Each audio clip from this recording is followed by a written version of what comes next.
pambola bino ba oyo bozolanda biso na moment oyo. Vous suivez votre émission Fils de l'homme parle, présentée par votre humble serviteur, le révérend pasteur Franklin Mouta. Yambo yakobana nyoso tozotonda nzambe pona bolamu asel biso et qu'on recommande notre émission entre les mains de Dieu. Seigneur Dieu Tout-Puissant, te pécions merci pour un moment favorable. Ou accorder encore tous à la dans ta présence. Tika ete nzambe na bomoy, le kumo pe kembo masange le zonge panayo. Totiki moment na biso ya ko dérouler mission na maboko na yo. Pour le pambola bande konyoso, o bazola na biso na moment oyo. Tika ete nzamba lola ta main puissante za la opération na ba vie na bango. Na kombo ya Yesu nde to sambeli petolobi amen. Ici kabozali to ko betela Yesu maboko bien. Nzambe apambola yo motozola nangai. Et je sais que vous avez belé na ba poste téléviseur na bino pona kolanda cette émission. Nzambe apambola ba mevariste nyonso boza connecté na biso na moment oyo pe lisusu Nzambe a le kanako pambola ba jeune nyonso département de jeunes chrétiens de l'église Mevar DJSM en sigle o bazape na retraite na kobondela kobongisa venir na bango bisika bozali Nzamba pambola bino na saluer bino na kombo Yesu Kristo. Nzamba pambola ba kambina bino Nzambe akanisela bino na moment oyo malamu bozali ko passer devant le trône de l'agneau. Alors to sepeli na mukolo alelo parce que eza mukolo moko béni pona yo, parce que eza mukolo moko béni pona ngai nazo présenter émission lelo. Ne bien émission au Fils de l'homme eza émission moko ya pambate eza une bénédiction pour toi. Eza émission ya lipamboli pona vie na yo. Nanda kona lengo zo landa biso na biete okotisi kanga ite mais okotisipe la présence d'Elohim. Tike c'est sa présence et pambola yo na komba Yesu. Makambo banda ko simba tewana et simba dans le nom puissant de Jésus. Nzambe aza na bino ba mevariste nyonso ezala na Angola ezala na RDC partout dans le monde. Si vous êtes mevariste Nzambe a monabino awana Kishasa église Mevar ezwami na avenue Tanga numéro 49 quartier Boma commune de Kimbateke soko lingo kutana biso vraiment aux 4 transport ya Kimbateke wenzeto dokolo otuni avenue Tanga numéro 49 bakolakisa yo pe okozala le bienvenu. Alors le lot limito partager na thème moko mutuya okolo lingi alobela biso lelo. Comment le diable fait pour détruire la vie d'un chrétien. Le lengeni ni satana asalaka pour ayeba ko bebisa vie ya mo Kristo. Ko bebisa vie ya batu eza eloko oyo esalaka esengwe pa ya satana. Mais eloko eyeba ko komisa ye esengo makasi eza soki akoki ko détruire vie à mon Christ moko songolo. Alors ko détruire vie à bateau eza mosala na ye. C'est pourquoi Apocalypse chapitre 12 verset 12 Bible bina biso ke ere ba oyo bazo vanda kuna likolo même wana ba oyo bazana sena mokili pamba te Satana akiti malheur à la terre parce que le diable akiti Bible dit que Aza animé na colère makasi pambate ayebi que azali na tango moko moke. Alors quand on parle de malheur à la terre, la linko bisayo que Satan soki akiti na se amabele na kanda nyonso aye ko bebisa banzetete aye ko détruire banyamate mais aye ko détruire l'homme créé à l'image de Dieu. Parce que le diable azalaka toujours na problème na nzambe, mais kanda na ye ya koyeba ko bebisa, ayebaka toujours ko détruire les hommes créés à l'image de Dieu. C'est pourquoi Nebi Sakabatuke, le diable est le premier ennemi de l'homme. Le diable est jaloux de l'homme. Yangosomona apôtre Paul Azorobayete, car votre adversaire, le diable, rôde comme un lion, rugissant, cherchant qui dévorera. Alors l'apôtre Paul Azobenge adversaire, pourquoi? Parce qu'il est jaloux de l'homme. L'homme a créé à l'image de Dieu. Nzambe apesi moto makoki ya kosala nyonso, makoki ya kodominer likolo ya ba puissance maléfique, apesi moto makoki ya korégner même likolo ya l'esprit impie. Alors, qu'est-ce que le diable fait? Monguna alinga kolongola moto na présence na Nzambe pour que moto ayeba ko vivre misère. Yango na bisaki que Satana biti na ye ya ko détruire, ayaki ko détruire banzetete, mais ayaki ko détruire bato baza créé à l'image de Dieu. Le lenge tozo collaborer, tomona ebele ya ba sorcier, oyo bayeba ko détruire pe banzete, bayeba pe ko détruire banyama. Na yebi série mususu tozalaki na quartier, tomona nzete ya ndeko moko bande kobota kitoko malamu. Nzete wana ekauka sur place. Mukolo mususu na mona nzete mususu batindeli yango kake. Alors, nzete wana ekauki, ndeko oyo alonaki nzete wana azolela parce que avocat na ye safu na ye wana e bande ko permettre ye alia e bande ko permettre ye à des fois à ça la petit commerce à quoi toucher 100, 20 dollars, 200 même dollars, bah misusu va kenda ko de la même na 300 dollars en nzete alonaki. Alors ce qui bonguna a ko détruire nzete, yeba kango azo cibler nzete te, azo cibler nde moto oyo azwaka profit na nzete moko songolo. Yango zo mona ke ba ko détruire nzete uniquement que pour moto o aza créé à l'image de Dieu a profiter na yango te. Yango eza le seul mission à Satan. Yango ezali oyo monguna azoluka kosala. Tout ce que le diable fait, diable asala yango pour na ko détruire la vie de l'homme. Oza mwana na Nzambe, oza mo Christ homme de Dieu, il faut oyeba kango que Satana azosala nyonso pour te détruire. Satana azosala nyonso pour détruire libota na yo. Parce que Apocalypse 12 dit malheur à la terre. Malheur à la terre. Et le diable n'a rien naïe. Azo ba ko induire beaucoup de gens en erreur. Azo luka ko bebi ça va destiner à banda nanza. Yango zo mona plusieurs personnes, plusieurs enfants de Dieu baza détruits à cause il y a séduction ya Satan. Alors, le seule mission na mona bato ko benga na esprit impie. Ko tuna bango lo lenge bazali ba ko sala nini na nzoto ya moto. OK, bazo bosa na eloko moko ke na mokande ya Jean chapitre 10 verset 12 kolo atalisa biso le mission o ezali complet ya Satan. Mission na ye o ayeba ko sala moto. Alors le diable a seulement na 3 missions. O ailinga ki pe o alinga ko sala bombo ya bato. Atoko tuna moto e ko sala nini na nzoto yo. Mais yeba kango mwana Nzambe que Satan a soki a réussir ko séduire jeune homme moko songolo, a réussir ko séduire maman moko songolo, a réussir ko séduire papa moko songolo a kozaka na 3 missions o akoyeba ko accomplir na vie ya moto. Selon Jean 10, le biso première mission na ye ayaka pona ko dérober. Dérober c'est quoi? Eza kozwa eloko o eza ya mutu. Donc le diable azoya kozwa eloko o eza ya batu. O Nzambe atia na vie na yo. L'étoile que Dieu ayeba ko tia na vie na yo, le diable na nzela ya rizi na ye azo permettre ko ya pona ko détruire étoile o Nzambe atia kati na vie na yo. Yango ozomona ebele ya batu lelo baza détruit. Pourquoi? Parce que bazo sankana na Satana, Satana baliaka na ye sani moko te.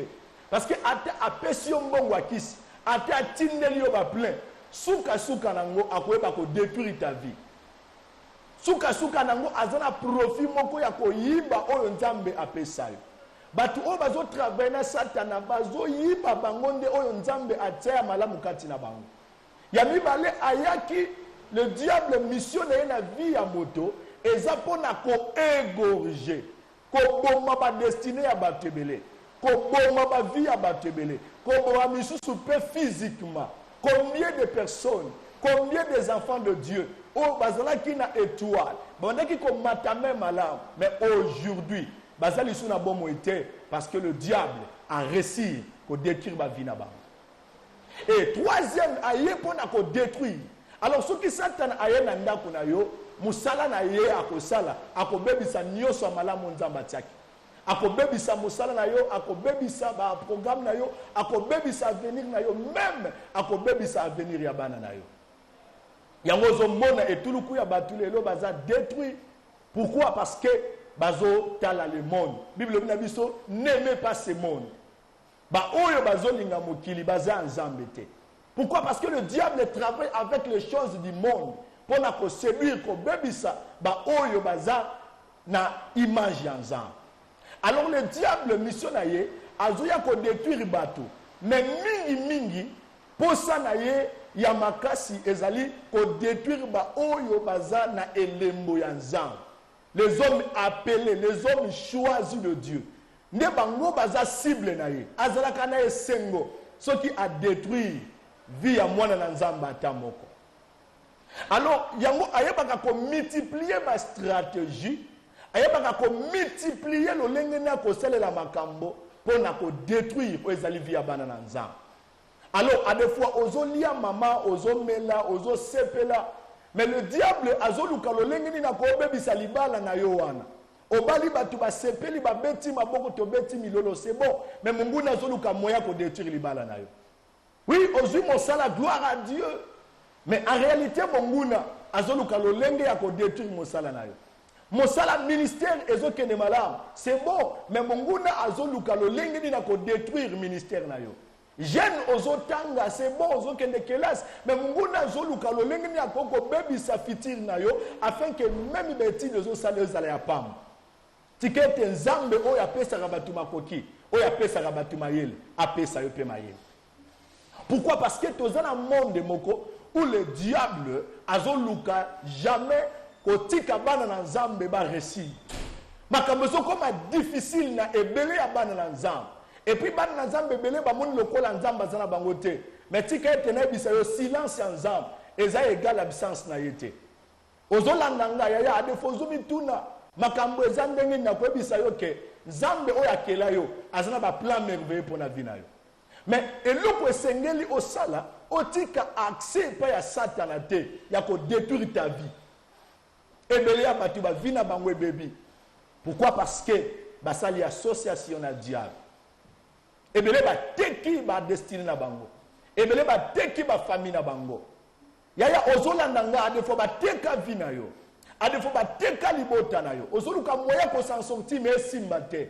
Mais tika na bisayo ezala moto moko akufa kipona yobika ata batekaki ye ayaki kosomba yo na makila na ye. Yango Bible na biso ke nous sommes rachetés à un grand prix. To somba mi na motuya mingi koleka. Le sang de Jésus en travers la Pâque et baki kosomba biso. Alors je crois que moto oyo a se retrouvé en Christ. Bien-aimé, condamnation mon côté gozali kolonaï. Mais il faut faire très attention. Mwana na nzambe sengeli okeba kondimela Yesu elingi koloba teke bitumba esili olongi lwa moko ya famille mais monguna koluka lolenge ni na ko détruire vie na yo ko récupérer o nzamba pesio pe na sima kotia oye alingaki aseme na vie na yo. Alors comment le diable asala kapona ko détruire vie ya bana na nzambe? Parce que ko détruire vie ya bana na nzambe eza eloko motuya oye alingaka mingi oye sepela kanango mingi. Oyo ye azalaka na esengo tanga zomona mwana na nzamba zoni okwama tanga zomona mwana na nzambe libala nezobeba tanga zomona mwana na nzambe misale ezokufa tanga zomona église na nzambe ezopanzana tanga zomona basali na nzambe azozanga meme eloko akolia meme elamba ya kolata ye azana esengo yango na zobiso mwana nzambe que ceux qui ont problème dans la vie, il faut otaler la ensemble. Vraiment, émission na biso ezabe pour na kosungona ba tamoko difficile. Numéro est affiché au bas de vos écrans. Ils ont permettre yo ozana ba problème, ozana ba ndoto ozolota mabe benga biso. Ezape numéro WhatsApp. Tindela biso à ta voice. Contactez biso et par l'onction, par la puissance, onzamba tsakat na biso. Toko zalawana disponible pour te délivrer, pour te bénir, pour na kolongola yo, ko ote yo na loboko ya Mungu na Satan. La délivrance est pour na mutunios. Mais comment le diable fait? Comment moi na nzambe o yazala ki ya kotombo malelo comme apartheid? Comment l'homme de Dieu o yazala ki onction, le onction si là?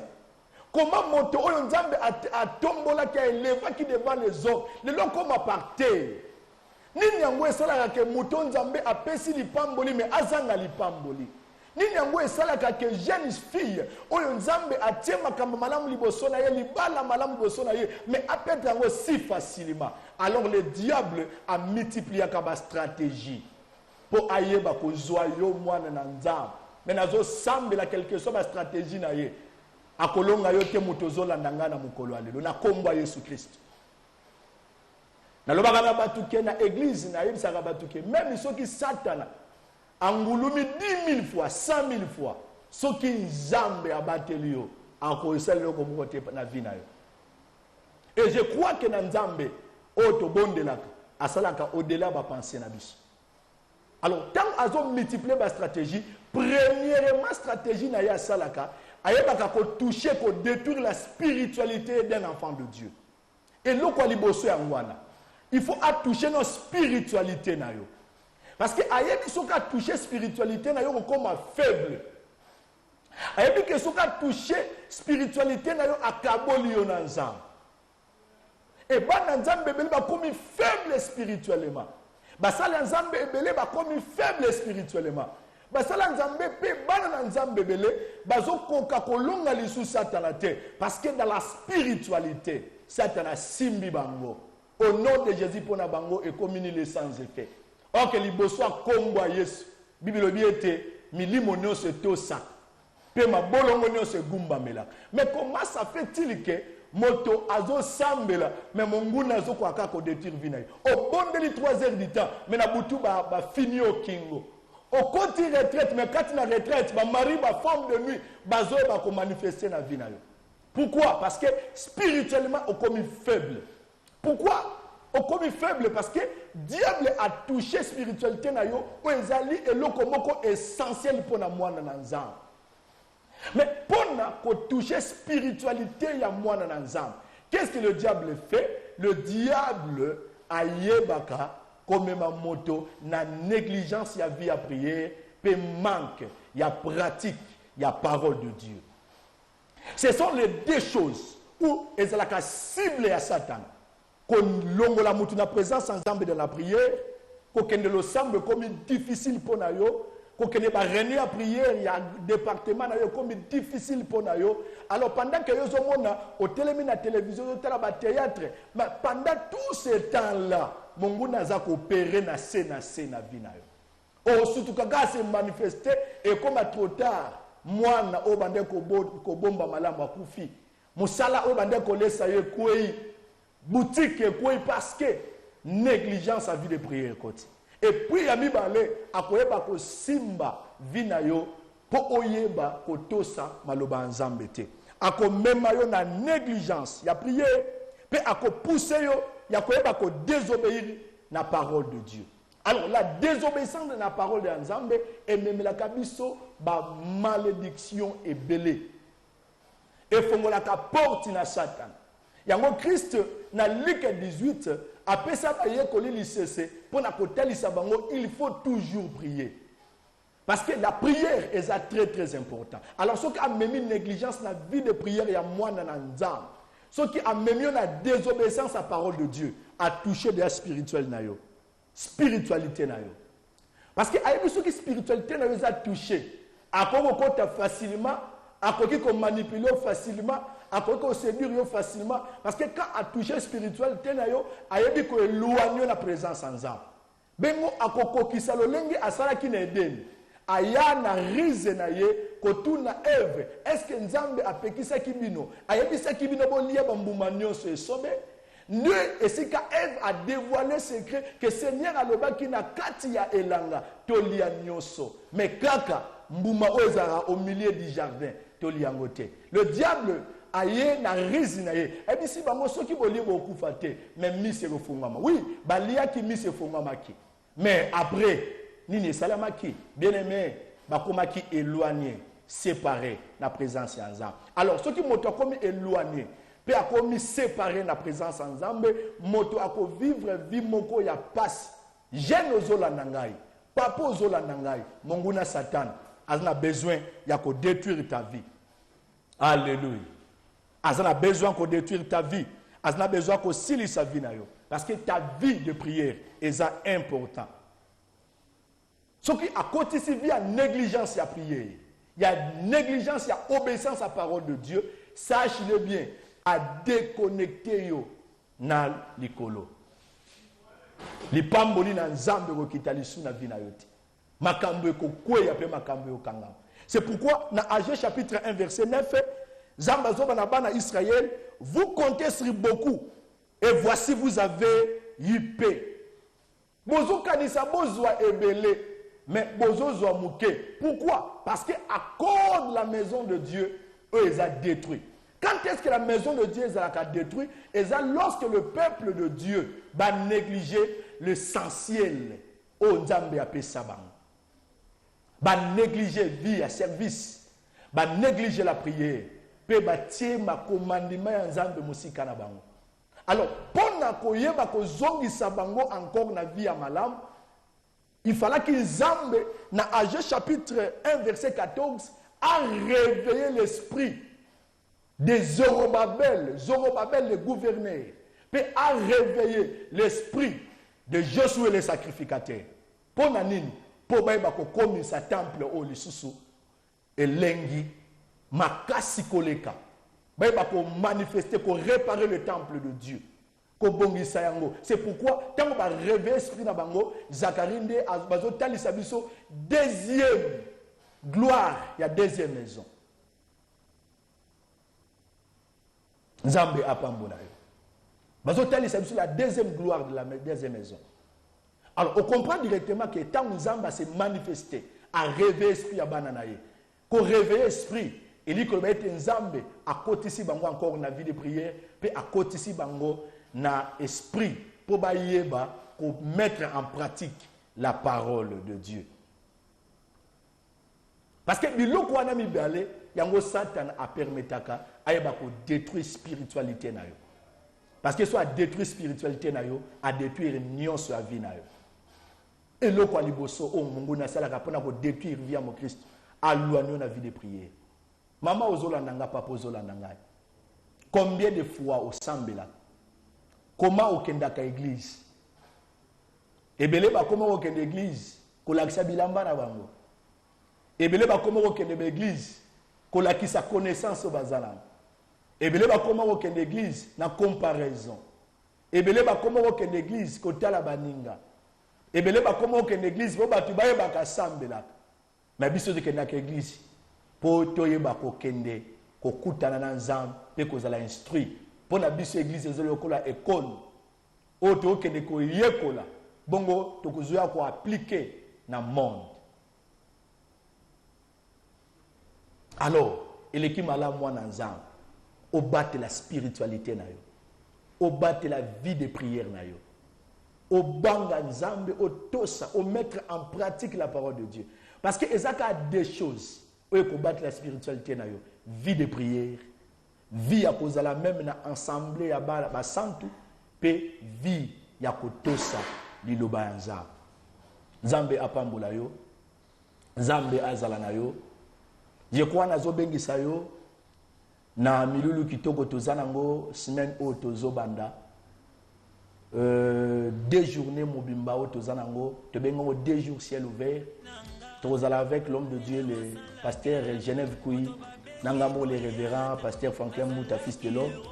Alors, ce qu'on lingi, okuta na biso, église Mivar et Zouamina avenue Tsang, numéro 49.